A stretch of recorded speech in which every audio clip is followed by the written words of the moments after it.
And then there's China. Few places in the world are seeing the explosion of God's power like the underground church in China is experiencing. And in the last 60 years, China's communist government has done its best to wipe Christianity off the map. What you are about to see is some of the rarest footage on the planet.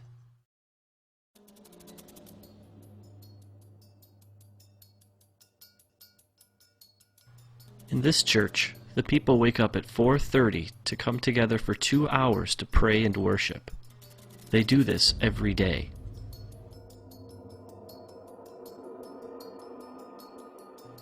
This church meets in the only place they're safe, a cave.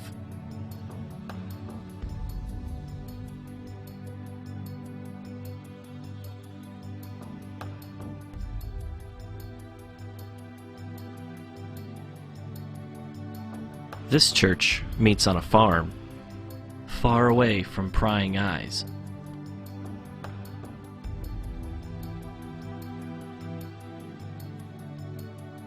Here's an example of an underground church outreach. The people sitting are Christians. The people who are standing are not. This particular preacher was once crippled, but was healed when someone prayed for her. She now preaches the good news of Jesus to anyone who will listen. In this particular meeting, over 1,000 people became Christians.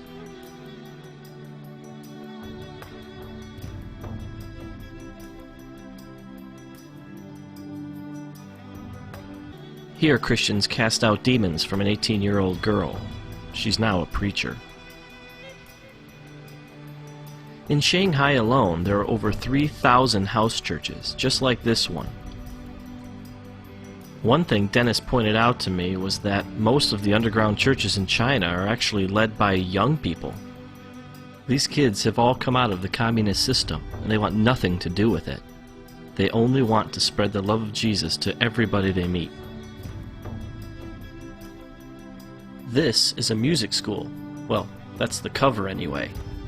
It's really a training school for students who want to be pastors. The government thinks they're simply learning to play instruments.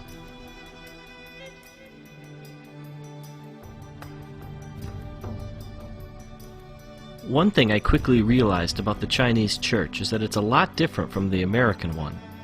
For one thing, they think a 4-hour sermon is short.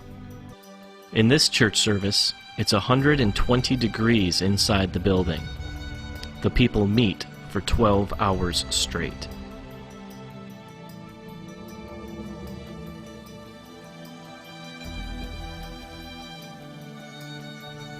Dennis told me one story about a time he went to a very remote village in China to preach. He was led into a large room where the people were packed so closely together that he had his back to the wall and could reach out and touch the row in front of him. Everyone stood. There was no room to sit. He asked how long he should preach for, and they told him from 8:30 to 7 at night. Then they asked him if it wasn't too much trouble, could you come back tomorrow and preach from 8:30 to 7 again?